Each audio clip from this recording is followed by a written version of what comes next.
Give me a thumbs up when we're good, Paul.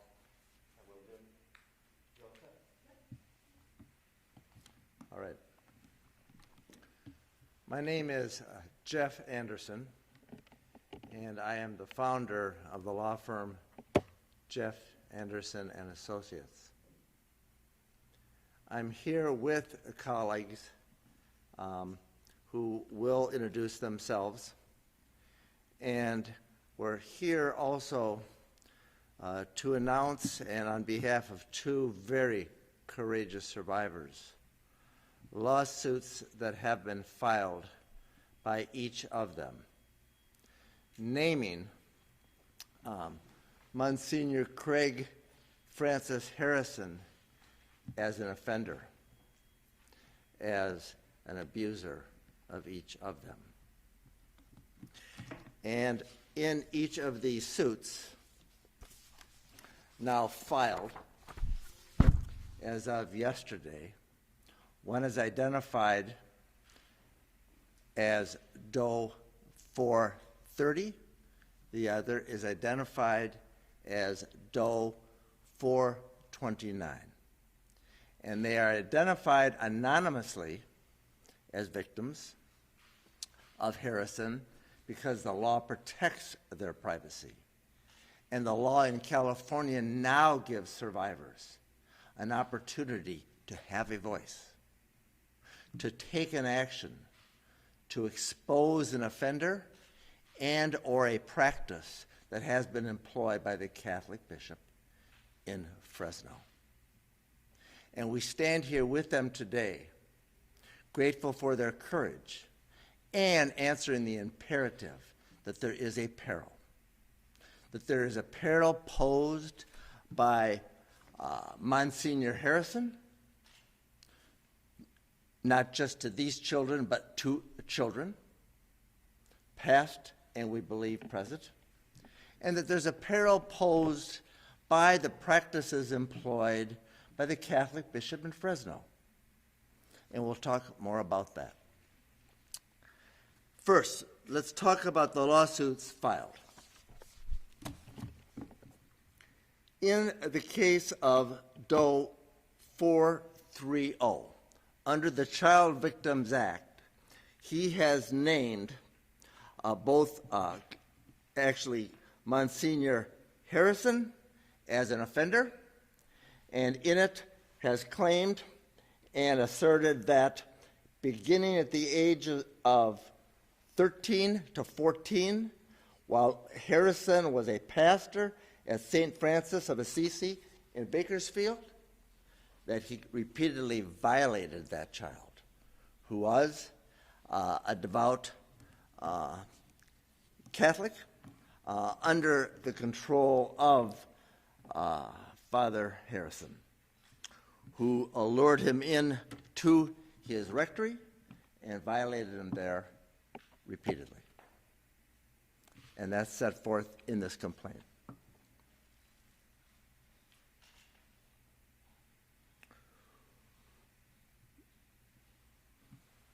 That was in and around 1990 and happened on several occasions in which Harrison violated that then teenager.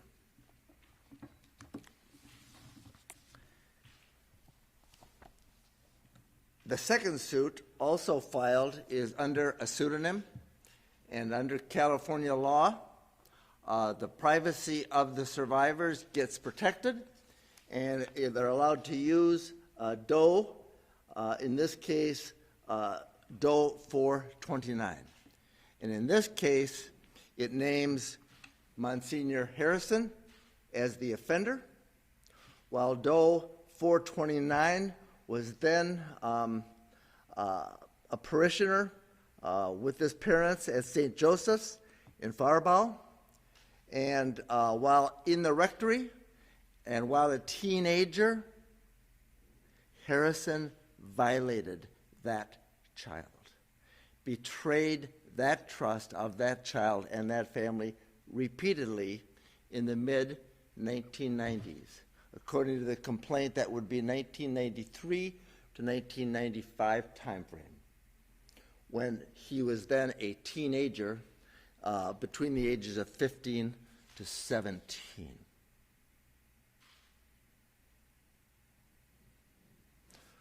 We are very aware that Monsignor Harrison is a very powerful. We're very aware that he is a very prominent, and we're very aware that he has been a very public pastor in and around the Diocese of Fresno for many years, by many, and trusted by many.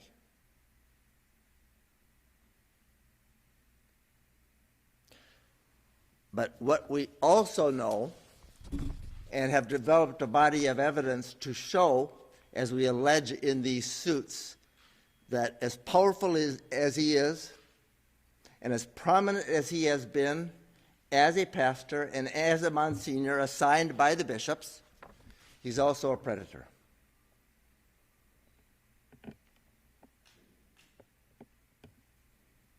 And it's time.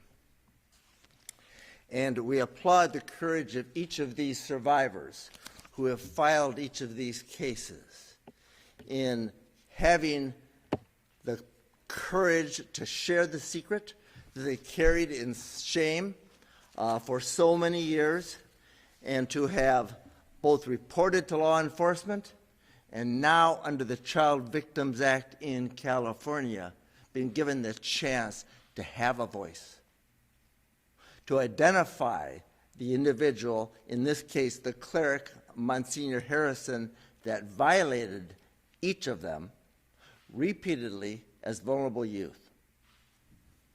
Each are now in their 40s and or 50s, so each has suffered daily for decades, but unable to do anything about that. Because who would believe them? And there was nothing under the law that could be done short of having reported to law enforcement, which they did, which has been done, but law enforcement said the statute of limitations prevents us from prosecuting Harrison, the criminal statute of limitations.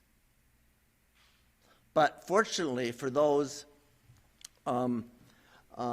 survivors who have been so grievously harmed, as in this case, they're given a chance under California law, the Child Victims Act, to bring civil actions such as this, to identify the offender, and also to identify those that also share responsibility for the offenses. And in this case, that would be the bishops in the Diocese of Fresno. And also, to the extent the parishes are also named as well in this lawsuit, where the crimes occurred and where Harrison committed those crimes. And so we are grateful to the legislature and to the governor for passing a law that gives survivors a chance to protect others, to stand up for themselves and be given voice, and also to protect their own privacy at the same time and be a part of protecting other kids in the future from a similar peril, knowing that they have suffered and do daily. We're also here to also identify the broader peril that is so grave and so urgent, and that is the practice being employed by the Catholic bishop present and past in the Diocese of Fresno.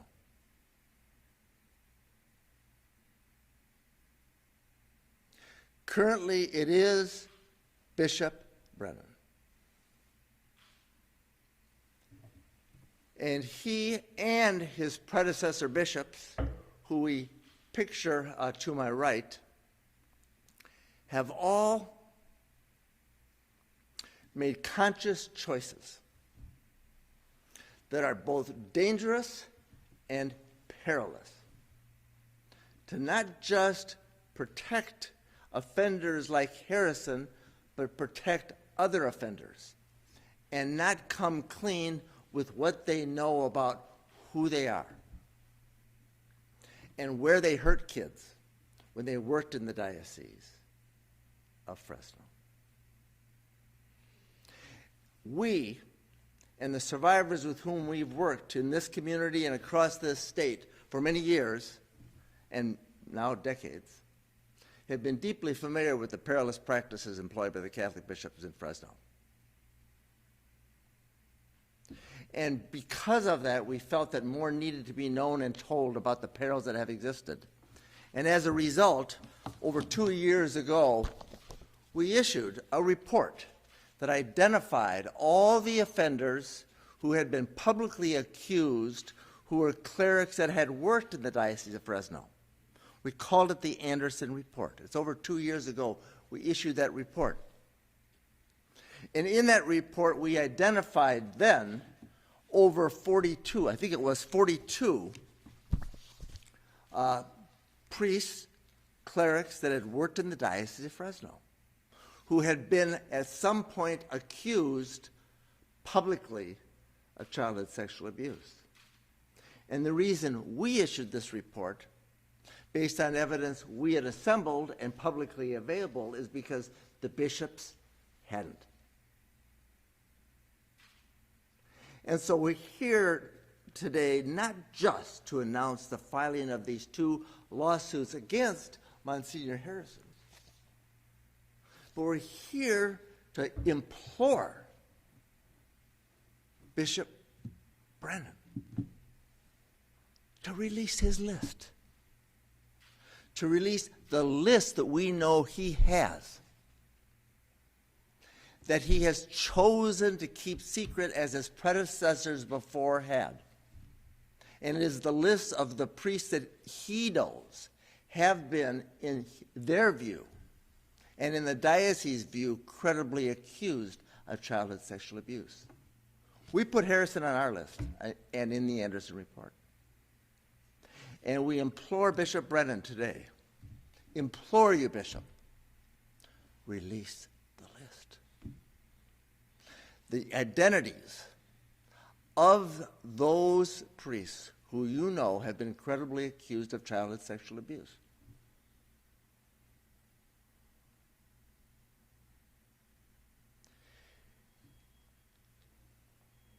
Most of the bishops across this country, under pressure from survivors and in litigation, have released lists.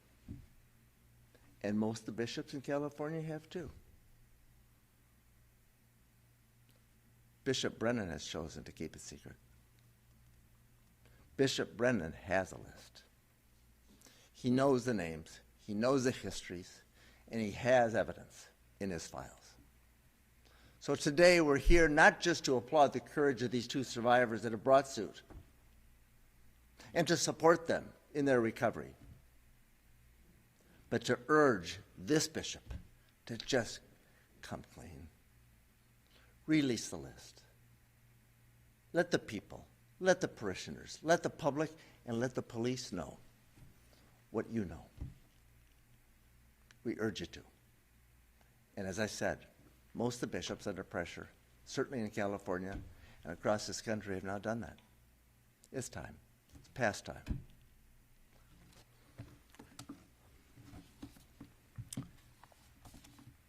We also know that it's really important to urge witnesses, to urge whistleblowers, and other victims of Monsignor Harrison to know that they can come forward.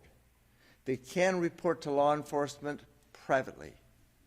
They can now, under the law in California, take action to hold those responsible for the harm that has been done to them by trusted clerics in the Diocese of Fresno under the civil law in California, just as Doe 430 and Doe 429 had the courage to do yesterday, and with whom we stand here today, gratefully for their courage.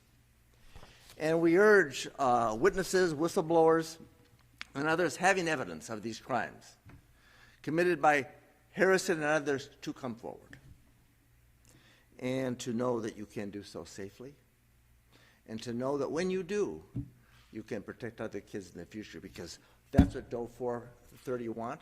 That's what DOE 429 wants, and that's why we stand with them today, to know that kids need to be safer in this community. And because those that have offended kids can now be named, and those that have been complicit in those crimes, such as the Catholic bishops, can be identified for those dangerous practices that need to be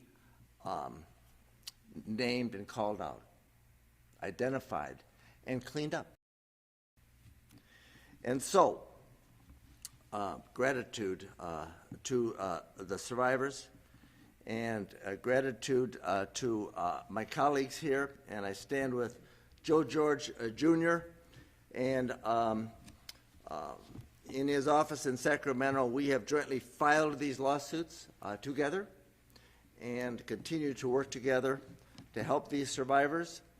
And I also stand with Elizabeth Dalcid, one of the attorneys in our firm here in California and out of our office in Los Angeles, and also stand with a survivor and a survivor advocate, Joelle Castix. And I'd like to turn it over to Joelle Castix at this time, and let her address what she thinks as a survivor needs to be said, heard, and known and understood much better. Because we know how powerful Harrison and how prominent he has been, and we also know that the practices employed by the Catholic bishops, past and present, are so perilous. Joelle Castix, please. Good afternoon. My name is Joelle Castix, and I'm a survivor of sexual abuse in the Catholic Church in the Diocese of Orange. And I want to address a very, very specific issue that exists that we should all discuss and understand.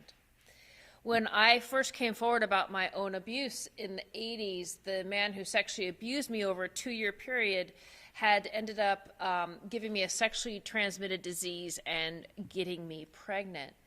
And when I first came forward, during the time the abuse happened, I was told by school officials, by parents, and by my peers, Joelle, how could you come forward and say such horrible things like this? He would never do these kinds of things. You must not be telling the truth. You must just want attention. Because we love Mr. Hodgman. He's the best choir director we've ever had. We think that he is dynamic and wonderful. In fact, he's been in our homes and he's never done anything untoward or to make us suspect that he would do anything to hurt a young teenage girl. And in fact, he had. But because I was so intimidated, I stayed silent. And I stayed silent for a long time, until 2003, when the civil window first opened in California, and I was able to come forward and file a lawsuit very similar to those that were filed yesterday. And then we found out that Mr. Hodgman had not only abused me, but he had gone on to abuse other girls throughout his tenure at the school. And because I was intimidated into silence and scared and told I was not worthy of being believed, I didn't have the ability to come forward and do anything. And I carried with me for a long time the guilt that perhaps, had I been able to say something, I could have helped those other survivors. Predators do everything that they can to not only groom their victims, that is, trick them into thinking that child sexual abuse is okay, but they also groom entire communities. Predators are charming, they're affable, they have charisma. They are gregarious men and women who are attractive to crowds and people, and especially their target population. They do that so that they can earn trust, so they can gain credibility and so that they can have access to the children that they ultimately abuse. And in that end, when those survivors come forward, they're not believed, they're shunned, they're persecuted, they are re-victimized. I'm here today to tell people that, yes, predators can be wolves in the most attractive sheep's clothing they have ever seen and ever witnessed. And when survivors are brave enough to come forward and to put their lives on the line, to file lawsuits, to speak publicly, they do so because they have one goal, and that is to make sure that what happened to them never happens to another child. And we need to understand and embrace and believe survivors. And we need to make sure that we understand that predators exist among us. And no matter how much we love them, no matter how much we think they're wonderful, that these can be people we know and love, and they are still capable of terrible, horrific things for which they must be held accountable. Thank you very much. Thank you, Joelle Castex, and her experience involving a very prominent figure in the Diocese of Orange, and then when she was given the chance, as survivors are now, to actually expose that offender, other survivors did come forward. And she then became a part of protecting other kids and allowing her to experience a measure of accountability, hope, and healing, and thus brings her to us and with us today as an advocate for the protection of children. And every time a child who has been abused stands up as an adult or otherwise, as these survivors have, they're doing something to protect other kids and make the communities safer. And to you, Joelle Castex, we are grateful for your commitment to child protection. We also know that in the Latino community, this is a grave problem, and it's really hard for folks to speak out and share these secrets, fearing shame and scorn and criticism. And we know that even today there are supporters of Harrison even attending this event today that don't want to believe that he could, or don't want to believe that he did, and choose not to, and have spoken vigorously and much like those speak in support of the most powerful among us, who also can be and are predators. Just as Joelle Castex talked about Hodgman in 2003. And in the community, the Latino community, we have Elizabeth Del Cid, one of the lawyers in our firm. And I really think is going to address this issue and help speak to it. And I'm going to turn it over to you, Elizabeth Del Cid, and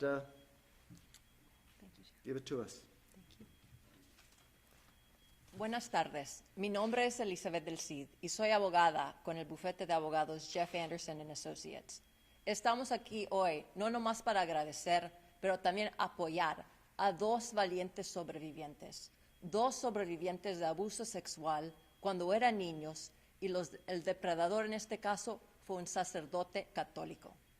Estos sobrevivientes han traído dos distintas demandas civiles en contra del mismo depredador, y lo han hecho en una manera confidencial, una manera anónima, una manera en que puedan traer el caso sin usar su nombre o dar información sobre su identidad. Lo han hecho para romper el silencio y para proteger a otros niños y dar noticia y luz a depredadores que están en nuestras comunidades. En estos casos están traídos por parte de la ley AB 218, que se llama la Ley de Víctimas Infantiles en California. Es una nueva ley que permite a sobrevivientes de abuso sexual cuando eran niños traer sus casos civiles. No importa la edad que ese sobreviviente tenga hoy, todavía tienen tiempo para traer ese caso. Y ese caso lo pueden traer hasta la fecha 31 de diciembre del 2022. Es un muy importante tiempo para sacar a luz y exigir que la jerarquía católica ya no tenga silencio en la gente que está en la iglesia y está abusando a niños. Por demasiado tiempo hemos visto que la jerarquía católica, incluso la diócesis de Fresno, no ha publicado los nombres de depredadores que han agredido a niños sexualmente. Ahora es el tiempo que sobrevivientes pueden exigir que una lista se publique con los nombres de sacerdotes y miembros del clero que han abusado a niños. Le pedimos a todos los sobrevivientes que hoy rompen ese silencio, que saquen a luz las verdades, no nomás por ellos niños, para que se puedan sanar, pero también para ayudar a otras víctimas y para evitar que haya más víctimas en el futuro. Bajo esta ley, AB 218, personas pueden traer su caso contra la Iglesia Católica, pueden nombrar al depredador, pueden también nombrar a otras instituciones que han encubierto abusos sexuales contra niños. Hoy es el tiempo de hacerlo. Gracias. Gracias, Elizabeth Del Cid. Joe George Jr., you have been working with us and our firm and working with survivors of sexual abuse by clergy for many years, and working with these courageous survivors. Doe 430, who was abused at St. Francis of Assisi by Bakersfield, in Bakersfield, as alleged in the complaint, and Doe 429, as alleged in the complaint, abused by Harrison at St. Joseph's in Faribault, and with other survivors of Harrison and others. So tell us more about what needs to be known and or done today to both protect kids and encourage survivors to know they can come forward safely. Thank you, Jeff. I want to start by acknowledging the courage to come forward. We don't take that lightly. We stand with these survivors in service to them, in support of them, recognizing their courage to come forward, to share with us, not for their benefit, but for the benefit of others, what happened to them as children. We stand with them and recognize their strength to break this cycle of silence, to say out loud that they got hurt as a child. I'm saying this to anyone who's watching at home. Maybe it's on the computer, or maybe it's on their phone in their car. Not to anybody, but to everybody watching. That what happened is not your fault, and that you are not alone. This is a historic time in California. There's an opportunity to seek civil justice, to ask for accountability and truthfulness about bishops and pastors concealing child abuse for their own benefit. And what happened was another child got hurt, and another one, and 10 more. When does it stop? This bishop today can do something about that. He chooses not to. Release the list. Release it today. If you want to protect a child instead of yourself, release the list and tell every survivor out there through that list they're not alone.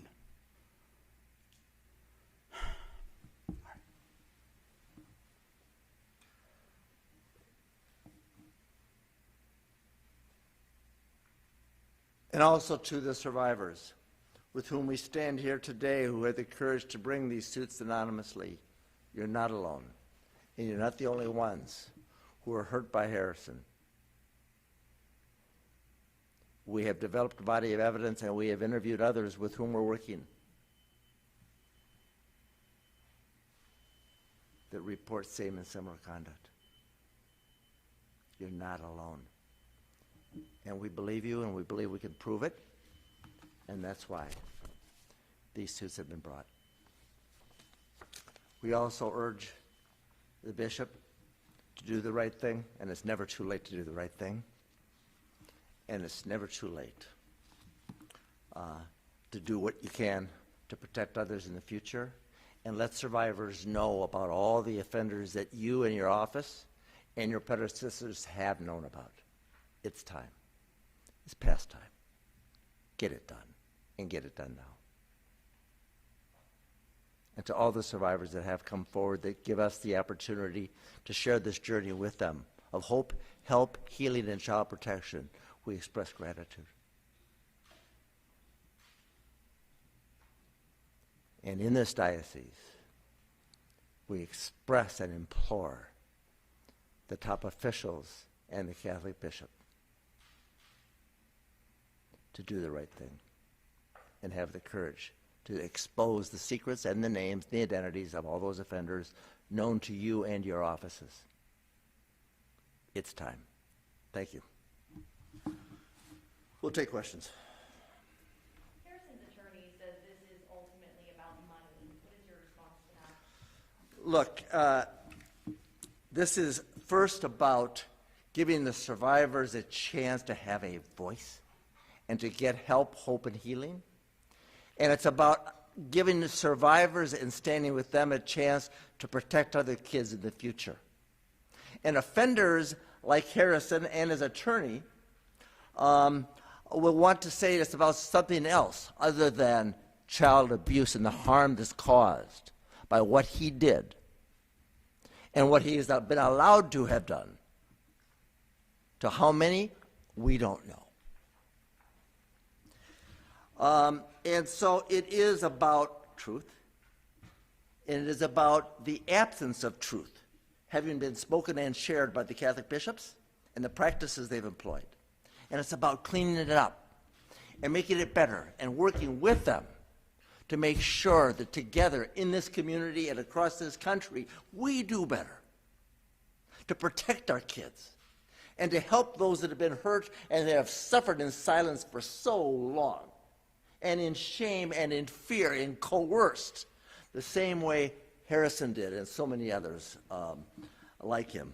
So that's what it's about, truth and hope and promise of a safer today and a safer tomorrow.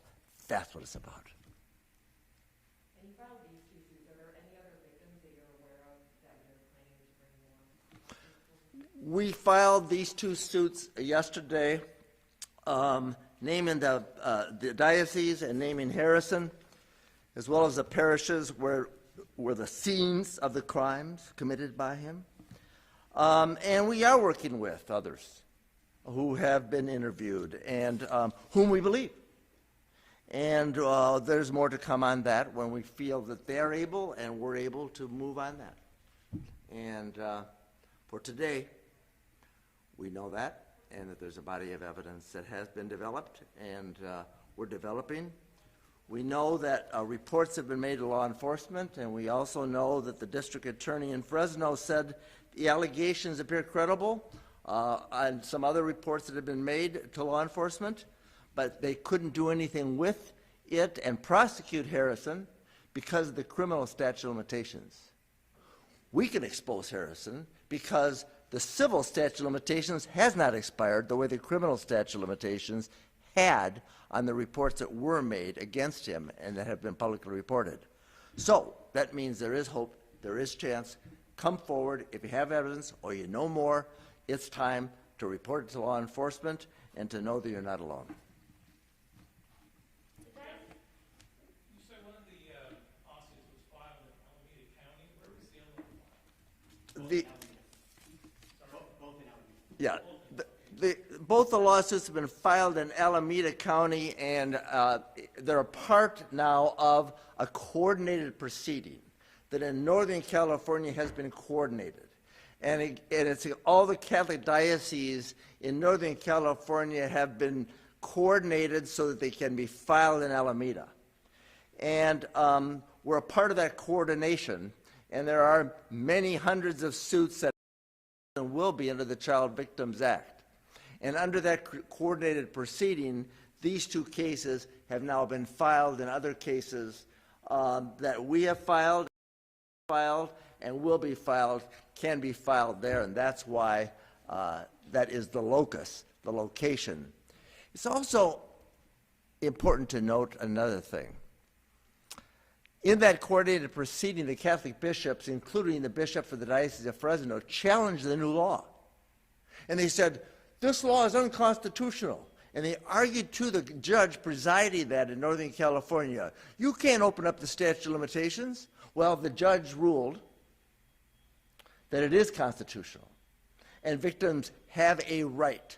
And survivors have this right to bring this civil action, and it does not violate any constitution. So they were trying to hide behind that, but that has been rejected already by the presiding judge, Smith, and we're confident that will continue to be rejected. So it's really time not to let them hide behind the law, or hide behind the technicalities, or hide behind the power that they've enjoyed. It's a time for more to be known and the truth to be revealed. And that's why it's in Alameda.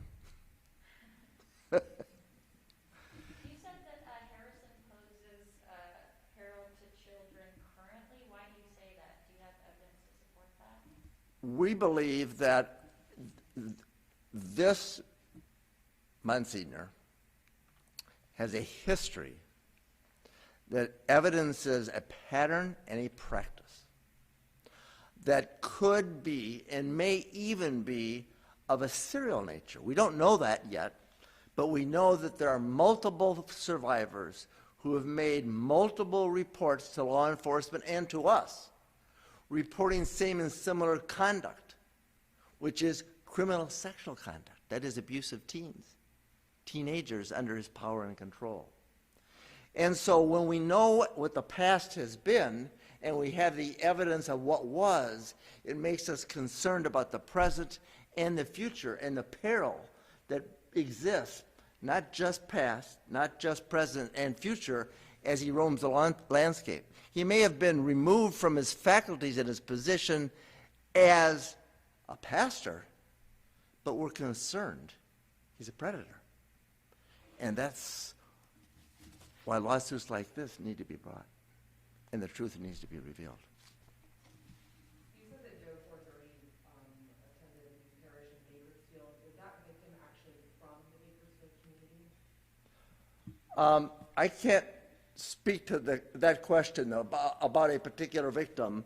I can say that there are a number of folks who have reported misconduct and criminal conduct by Harrison, and the two that we're working with and standing for today are identified as does in the civil suits.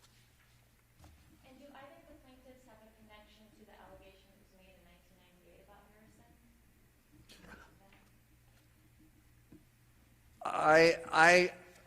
I don't think we're really getting into that. I think what we can say that every time we're working with survivors and the survivors we're working with here today, report to law enforcement, and that's what we need to have known today, that it's time to have it more known. Thank you all, and thank you to these courageous survivors and all that have come forward and all that now can under the new law in California.